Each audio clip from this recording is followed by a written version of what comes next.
New Mexico Real Estate Basics. Page 23.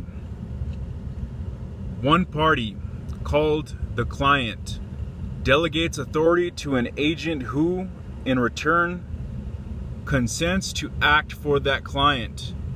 In addition to the basic duties owed to all consumers, the agent will owe the principal, who is the client, fiduciary duties of obedience, loyalty, disclosure, confidentiality, accounting, and reasonable care, as defined by NMREC.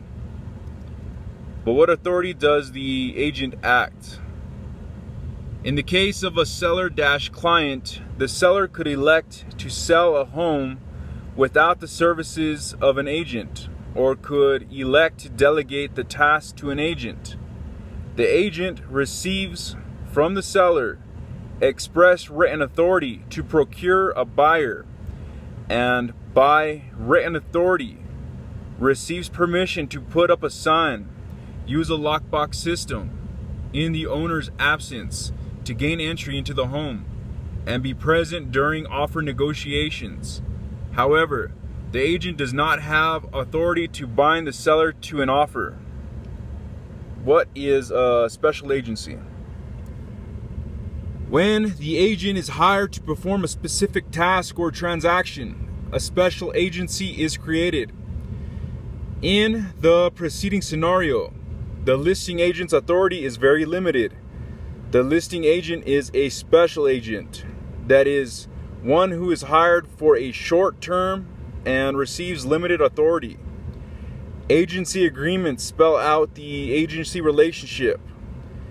Even if all the terms of the listing agreement are met, the seller's agent does not have legal authority to bind the seller to an offer, no matter how excellent. Even though a commission must or may have been earned, the seller's agent has no authority to bind the seller to the offer.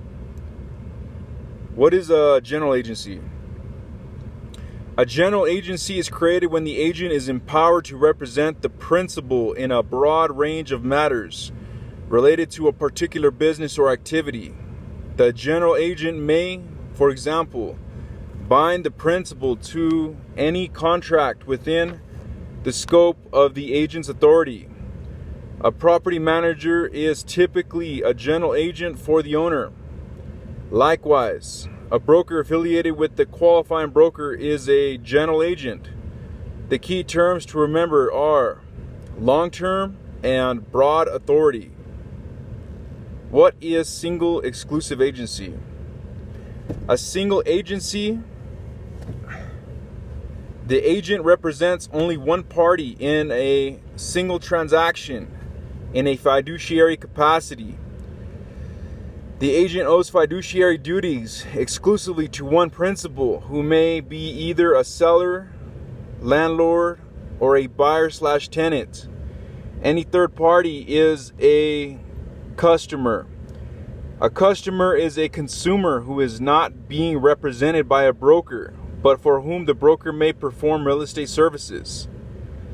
A seller's agent is an agent who singularly represents the seller in a real estate transaction, sometimes referred to as the listing agent.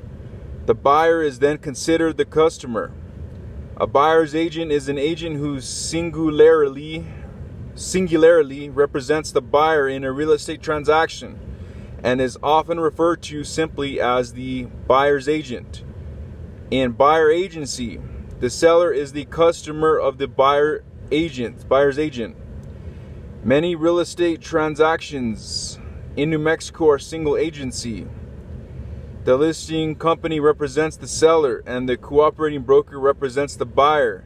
In some offices, the qualifying broker may choose designated agency. Under designated,